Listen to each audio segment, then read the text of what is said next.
सकती नहीं आँखें वो सुहाना मंजर, जब तेरा हुस्न मेरे इश्क से टकराया था।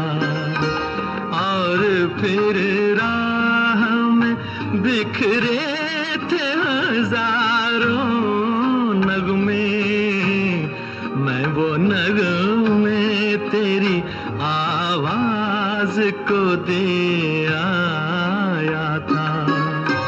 साज़े दिल को उन्हीं गीतों का सहारा दे दे, मेरा खोया हुआ रंगीन नजारा दे दे, मेरे महबूब तुझे मेरी मोहब्बत की कसम।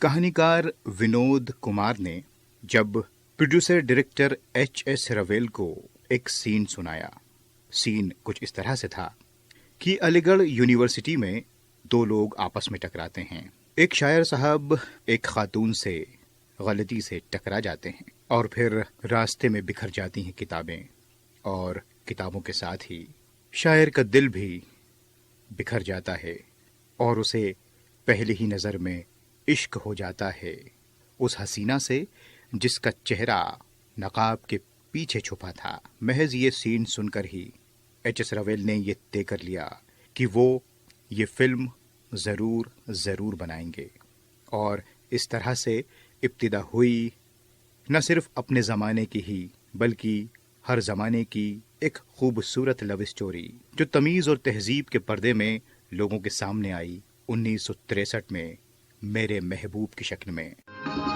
याद है मुझको मेरी उम्र की पहली वो घड़ी, तेरी आँखों से कोई जाम पिया था मैंने, मेरी रग रग में कोई बर्क सी लहराई थी, जब तेरे मरमरी हाथों को छुआ था मैंने। आ मुझे फिर उन्हीं हाथों का सहारा दे दे, मेरा खोया हुआ रंगीन नजारा दे दे, मेरे महबूब तुझे मेरी मोहब्बत की कसम। फिल्म मेरे महबूब की बातें करें उसके पहले आपको कुछ बता दें प्रोड्यूसर डायरेक्टर एच.एस. रवेल के बारे में। रवेल साहब 15 साल की उम्र में सियालकोट से बॉम्बे आए, फिर बॉम्बे से कलकत्ता, फिर कलकत्ता से लाहौर, फिर वापस बॉम्बे, फिर कुछ अरसा कलकत्ता में रहे, वहाँ कुछ फिल्में लिखीं, एक फिल्म में काम भी किया लेकिन वो फिल्म रिलीज ना हो सकी। उसके बाद फिर वापस बॉम्बे आ गए और फिर 1949 में बनाई फिल्म पतंगा। जी हाँ, वही फिल्म जिसका ये मशहूर गीत रहा, मेरे पिया गए रंगून, किया है वहाँ से टेलीफोन। इस फिल्म की खासियत ये रही कि रवेल साहब के जो असिस्टेंट डायरेक्टर थे वो कोई और नहीं बल्कि राजेंद्र कुमार थे, जो उन दिनों महज 20 साल के थे। उसी वक्त एच.एस. रवेल साहब ने ये वादा किया कि एक न एक दिन हम आपको अपनी फिल्म का हीरो जरूर बनाएंगे, और ये वादा पूरा हुआ 1963 में फिल्म मेरे महबूब के जरिए। आपने मेरा सलाम अपनी सहेली तक पहुंचा दिया। आपका सलाम? जी, मेरा मतलब है मेरे दोस्त का सलाम। जी हाँ, सलाम के जवाब में सलाम लाई हूँ। बस, और कुछ नहीं कहा? बहुत कुछ, लेकिन पहले आप बताइए। मैंने जब आपकी सहेली का सलाम अपने दोस्त से कहा, उसका मुरझाया हुआ चेहरा खिल उठा, उसकी बुझी हुई आंखें रोशन हो गई। अल्लाह, फिर क्या हुआ? क्या बताऊं? बड़ी मुश्किल से दिल की बेकरारी को करार आया, और जब मैं सलाम लेकर पहुंची तो वो मायूस से मोहब्बत अपनी तमन्नाओं के मजार पर आंसुओं के फूल चढ़ा रही थी। मैंने कहा, आंसू न बहा, मैं तेरी अंधेरी दुनिया को रोशन करने के लिए उनका सलाम लाई हूं। फिर क्या हुआ? बड़ी मुश्किल से दिल की बेकरारी को करार आया। आपकी सहेली का नाम क्या है? जी, मेरी सहेली नसीम आरा। नसीम आरा, कितना खूबसूरत नाम है। एच.एस. रवेल ने मेरे महबूब के अलावा भी कई फिल्में बनाई, जिनमें महबूब की मेहंदी और संघर्ष फिल्म खासा शामिल हैं। एक बात यह भी है कि फिल्म का नाम मेरे महबूब कैसे पड़ा। एच.एस. रवेल ने कई नाम सोचे, किसी ने कहा सनम रख लो, किसी ने कहा महबूब रख लो, लेकिन फिर एच.एस. रवेल के दिल से ही ये आवाज आई कि फिल्म का नाम होगा मेरे महबूब।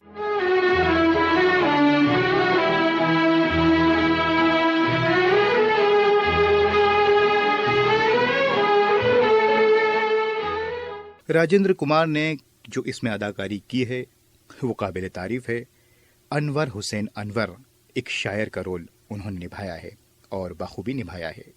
इस फिल्म की रिलीज के बाद राजेंद्र कुमार के पास काफी खत आए, जिसमें एक सवाल था कि आपका असली नाम राजेंद्र कुमार है या कुछ और।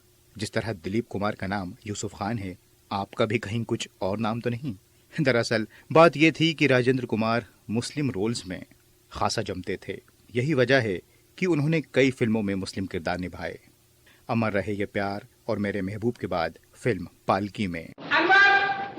अंदर कॉलेज के एक एक लड़की की जबान पर तेरा ही नाम है।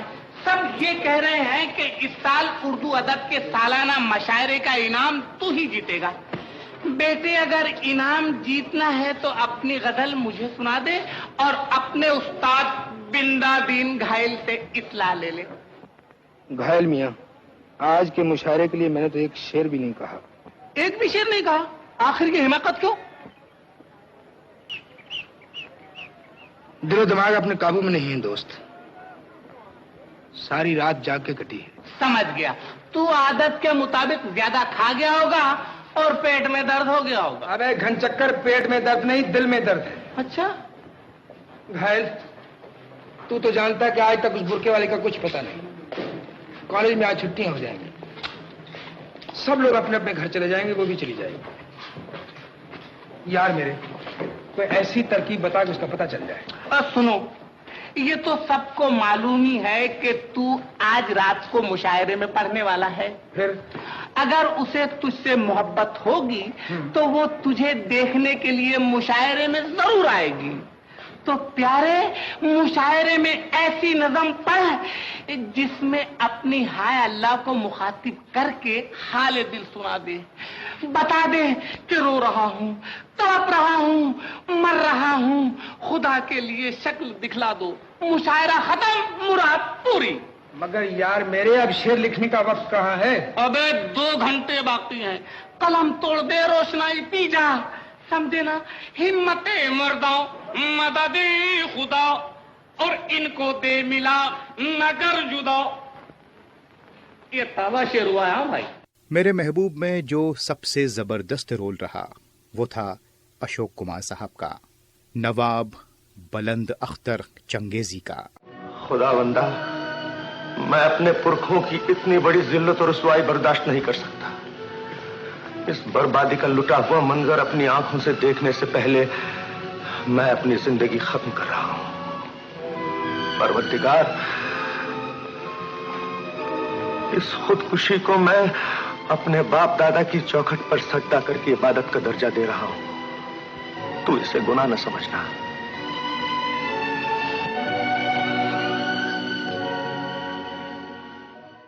अशोक कुमार साहब के साथ भी यही रहा। वो भी मुस्लिम रोल्स में खासा जमते थे। यही वजह है कि मेरे महबूब के पहले और बाद में उन्होंने कई मुस्लिम किरदार निभाए हैं। मसलन फिल्म नकली नवाब हो, बेनजीर हो, या फिर हो फिल्म बहू बेगम। अशोक कुमार साहब किसी तारुफ के मोहताज नहीं, वो अपने आप में एक स्कूल हैं एक्टिंग का। और सच पूछिए तो नवाब बुलंद अख्तर चंगेजी का किरदार अगर कोई निभा सकता था तो वो सिर्फ अशोक कुमार, और ये बात उन्होंने फिल्म में साबित भी कर दी। ये हकीकत है जो आज हम तुमसे कहना चाहते हैं। हम अगर शादी तुमसे करना चाहें तो भी नहीं कर सकते। हमारा ऊंचा और बावकार खानदान सदियों से बेदाग चला रहा है। हमारे खानदान के किसी फर्द ने आज तक कभी कोई ऐसा काम नहीं किया जिससे जमाने ने हमारे बाप दादा के नाम पर उंगलियां उठाई हों। लोग सदियों से फखरिया यही कहते चले आए हैं कि चांद और सूरज में दाग है, लेकिन नवाब मिर्जा जहीरुद्दीन हैदर चंगेज के खानदान में दाग नहीं।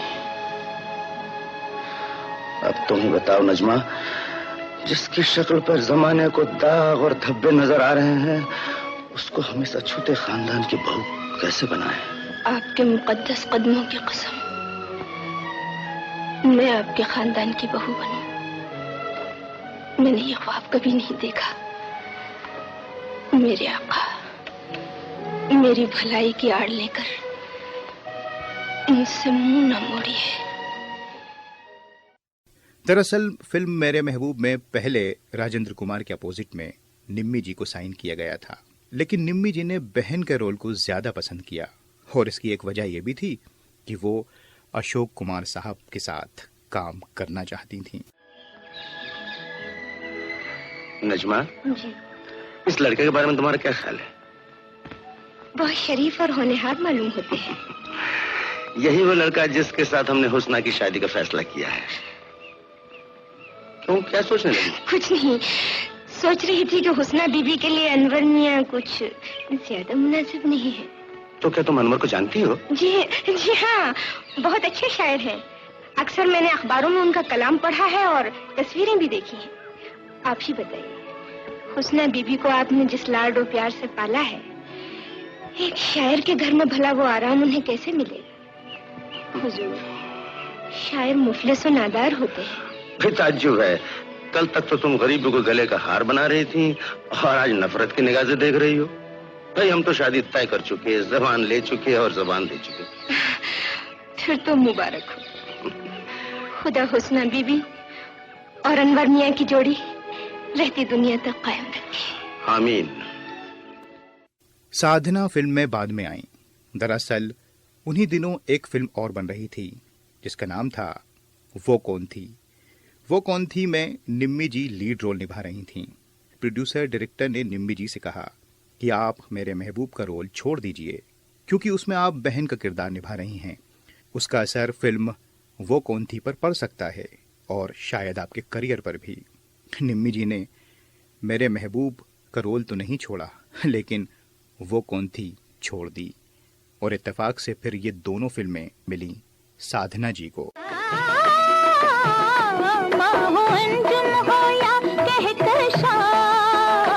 सबसे प्यारा है मेरा सपना, उसके जलवों में है वो असर, होश उड़ जाए अल्लाह कसम, देख लेकर उसे तू कहीं, देख लेकर उसे तू कहीं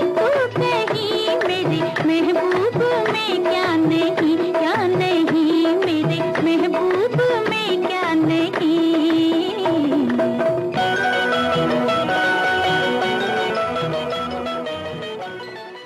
इसके अलावा फिल्म में दमदार रोल रहा अमिता जी का, जिसमें उन्होंने साधना की सहेली का रोल निभाया। किरदार का नाम था नसीम आरा। भाईजान, जिंदगी के सफर में एक ऐसा मुकाम भी आता है जब इंसान कुछ खो के बहुत कुछ पाता है। मैं आपको अपनी शादी से पहले नहीं जाने दूंगी। आपके सिवा मेरा और कोई बुजुर्ग नहीं। क्या आप अपने हाथों से अपनी बहन के सर पर सेहरा नहीं बांधेंगे? क्या आप अपने हाथों से अपनी बहन को डोली में नहीं बिठाएंगे? भाईजान, अगर आप मुझे हुस्ना की तरह अपनी बहन समझते हैं तो आपको ये फर्ज अपने हाथों से जरूर पूरा करना होगा। नसीम आरा, हमारी इज्जत बचाकर हम पर जो तुमने एहसान किया है, उसके बदले मैं तुम्हारी हर खुशी पूरी करने को तैयार हूँ। बहुत बहुत शुक्रिया भाईजान। और प्राण साहब का एक छोटा सा रोल था, लेकिन चंद डायलॉग के जरिए ही वो फिल्म में अपनी छाप को छोड़ जाते हैं और फिल्म को एक अलग ही मोड़ दे देते हैं। खालाजान, नवाब ने मेरी हवेली को मकबरा कहा। मैं उसकी हवेली की ईंट से ईंट बजा दूंगा, मैं उसे खुदवा कर कब्रिस्तान बनवा दूंगा। लाला जी, नवाब बुलंद अख्तर के खानदान के कर्जे के तमाम कागजात लोगों से दुगने तिगने चौगने दाम देकर खरीद लिए जाएं। बहुत बेहतर सरकार। मैं अब इस नवाब के बच्चे को लखनऊ में जलील करके रखूंगा। साधना की इसके पहले 4 फिल्में आ चुकी थीं, लेकिन इत्तेफाक से वो सभी ब्लैक एंड व्हाइट थीं, जिसमें लव इन शिमला, एक मुसाफिर एक हसीना जैसी फिल्में शामिल हैं। जब लोगों ने कलर में पहली बार साधना को मेरे महबूब में देखा तो उनके हुस्न को निखारते ही रह गए। कितनी खूबसूरत लगी थीं साधना जी इस फिल्म में, और उनका नाम भी था इस फिल्म में हुस्ना। हुस्न जरा जाग तुझे इश्क जगाए, हुस्न जरा जाग तुझे इश्क जगाए, बदले मेरी तकदीर जो तू होश में आए, बदले मेरी तकदीर जो तू होश में आए, हुस्न जरा जाग तुझे इश्क जगाए।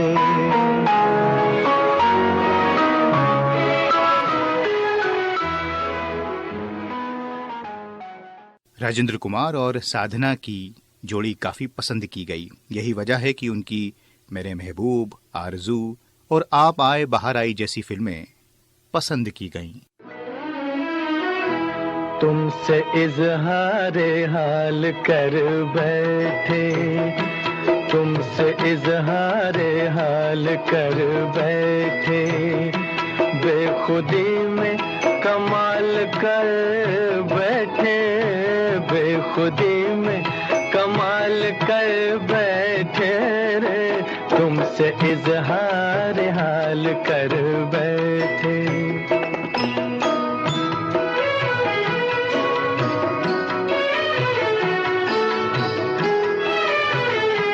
खो गए हुस्न की बहारों में, कह दिया राज़ दिल इशारों में, काम हम पे मिसाल कर बैठे, काम हम पे मिसाल कर बैठे, बेखुदी में कमाल कर बैठे, तुमसे इजहार हाल कर बैठे। तो ये कहानी है अनवर हुसैन अनवर हुस्ना की। दरअसल फिल्म में अलीगढ़ और लखनऊ को दिखाया गया है, लेकिन सच्चाई यह है कि ज्यादातर शूटिंग बॉम्बे के कारदार स्टूडियो में हुई, और जब यूनिट लखनऊ में बाजार को शूट करने के लिए गई तो वहां पब्लिक ने शूटिंग नहीं करने दी। वजह थी कि पब्लिक एक्टर्स को देखना चाहती थी। हद तो ये हो गई कि कपड़े तक फट गए। उसके बाद एच.एस. रवेल ने एक सीन शूट करके हैदराबाद का रुख किया। वजह साफ थी, हैदराबाद में शूटिंग करना आसान था क्योंकि वहां का अलग अपना एक सिनेमा है, और फिर हैदराबाद के बाजारों को कैमरे में कैद कर लिया गया।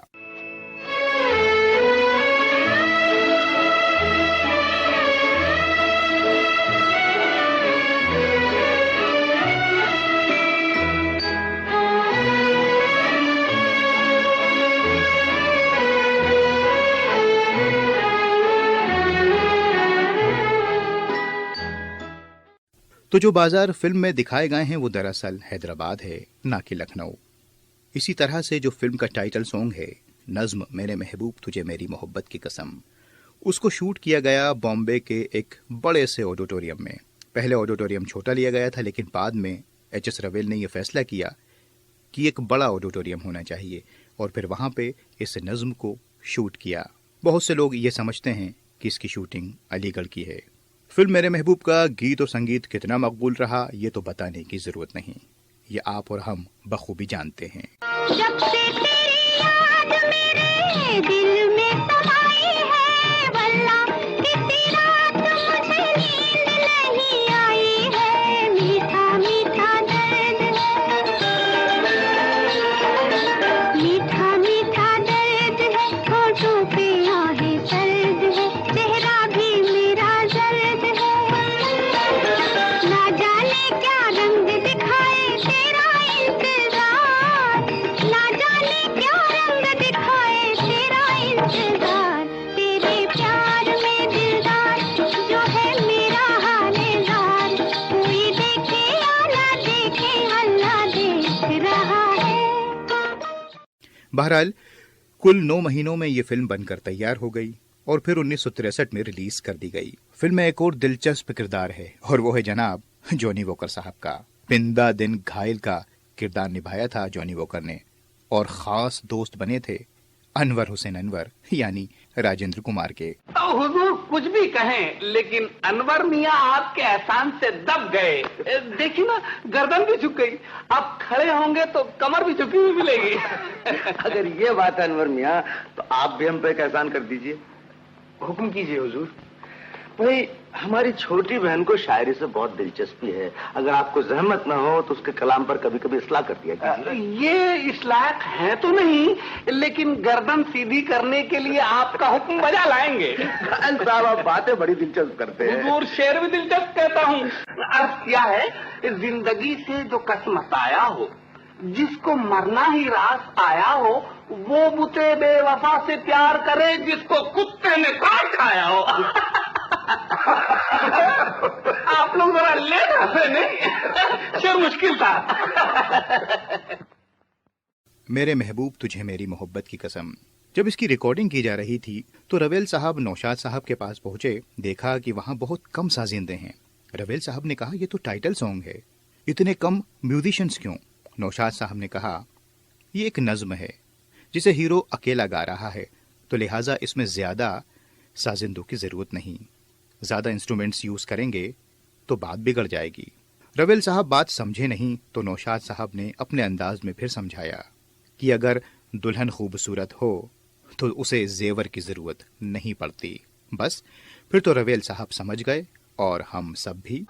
ऐ मेरे ख्वाब की ताबीर, मेरी जाने गजल, जिंदगी मेरी तुझे याद किए जाती है।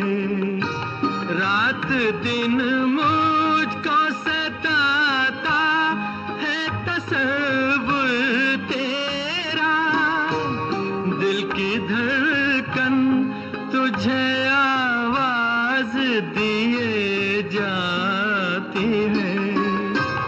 आ मुझे अपनी सदाओं का सहारा दे दे, मेरा खोया हुआ रंगीन नजारा दे दे।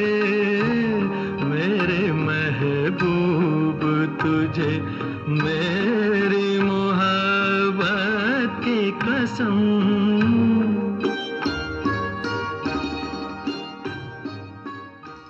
फिल्म में एक और गीत है, जाने मन एक नजर देख ले। हुआ यूं कि उन दिनों और आज भी बॉम्बे में बारिश काफी होती है, तो बारिश शुरू हो गई और कोई भी घर ना जा सका। तो ये फैसला किया गया कि रात भर शूटिंग कर लेते हैं और रात भर में इस गाने को शूट किया गया। लेकिन मुश्किल ये थी कि खाने पीने का कुछ भी नहीं था, क्योंकि ना तो कोई बाहर से आ सकता था और ना कोई अंदर से बाहर जा सकता था। किसी तरह से बस ब्रेड और चाय से काम चलाया गया और इस तरह से ये गाना शूट हुआ। जाने मन एक नजर देख ले, तेरे सदके इधर देख ले, देख ले तेरे सदके इधर देख ले, तेरे सदके इधर देख ले। जाने मन एक नजर देख ले, तेरे सदके इधर देख ले।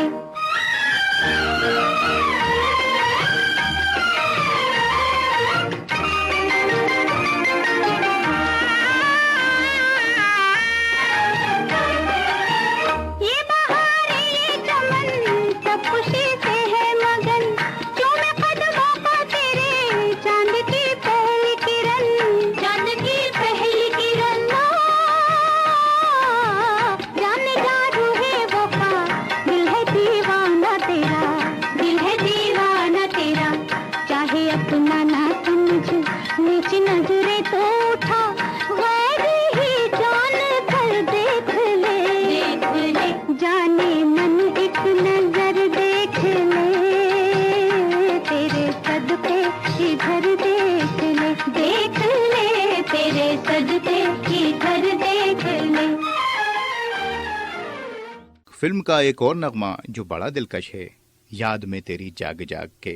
दरअसल नौशाद साहब ने इस गाने को फिल्म लीडर के लिए रिकॉर्ड किया था, लेकिन क्या करें, एच.एस. रवेल साहब को ये गीत इतना पसंद आया कि उन्होंने इसे फिल्म मेरे महबूब के लिए ले लिया। याद में तेरी जाग जाग के हम रात भर करवटें बदलते हैं, हर घड़ी दिल में तेरी उल्फत के धीमे धीमे चराग जलते हैं। जब से तूने निगाह फेरी है, दिन है सूना तो रात अंधेरी है, चांद भी अब नजर नहीं आता, अब सितारे भी कम निकलते हैं, याद में तेरी जाग जाग के हम रात भर करवटें बदलते हैं। फिल्म में वैसे तो मैंने आपको बताया कि बॉम्बे में कारदार स्टूडियो में सेट लगाए गए, इसके अलावा हैदराबाद के बाज़ारों को दिखाया गया, लेकिन जो इसमें नवाब बुलंद अख्तर चंगेज़ी साहब की हवेली दिखाई गई है वो ओरिजिनल है। वो हैदराबाद में ही राजा धनराज का जो है वो महल है, जो आपने देखा होगा, दिखाते हैं जब उसमें नीलामी वगैरह होती है, तो वो हैदराबाद के राजा धनराज का महल है।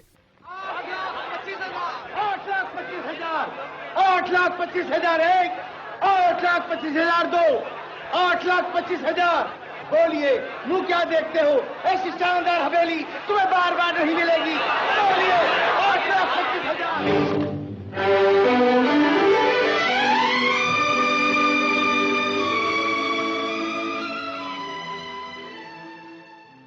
तो इस तरह से ये फिल्म मुकम्मल हुई। फिल्म के किरदारों के बारे में, फिल्म की स्टोरी के बारे में तो आप सभी जानते हैं। कोशिश की कि इस फिल्म को बनाने में क्या क्या दिक्कतें आईं, किस तरह से ये फिल्म बनी और इसके पर्दे के पीछे की क्या कहानी रही, वो बातें आपसे साझा की। आखिर में बस इतना ही कहूँगा कि इश्क हमेशा इश्क ही रहता है, वो पाकीज़ा ही रहता है, चाहे वो किसी भी सदी में हो, किसी भी वक्त में हो, वो किन्हीं हालातों में हो। ज़माना बदल जाता है, हर शे बदल जाती है, लेकिन मोहब्बत हमेशा मोहब्बत ही रहती है, उसकी पाकीज़गी कभी कम नहीं हो सकती। और यही बात 1963 में मेरे महबूब ने साबित की थी। लोगों को मुस्लिम बैकग्राउंड में बनी ये फिल्म खासा पसंद आई, और सबसे ज़्यादा इसके डायलॉग्स, अलीगढ़ और लखनऊ का जो तहजीब और कल्चर इसमें दिखाया गया, वो लोगों के दिलों तक उतर गया और आज तक कायम है। फिल्म मेरे महबूब की बातें बस यहीं तक। फिर हाजिर होऊंगा किसी अगली फिल्म की पर्दे के पीछे की कहानी लेकर। तब तक के लिए अपने दोस्त फराज को दीजिए इजाज़त। नमस्कार, खुदा हाफिज।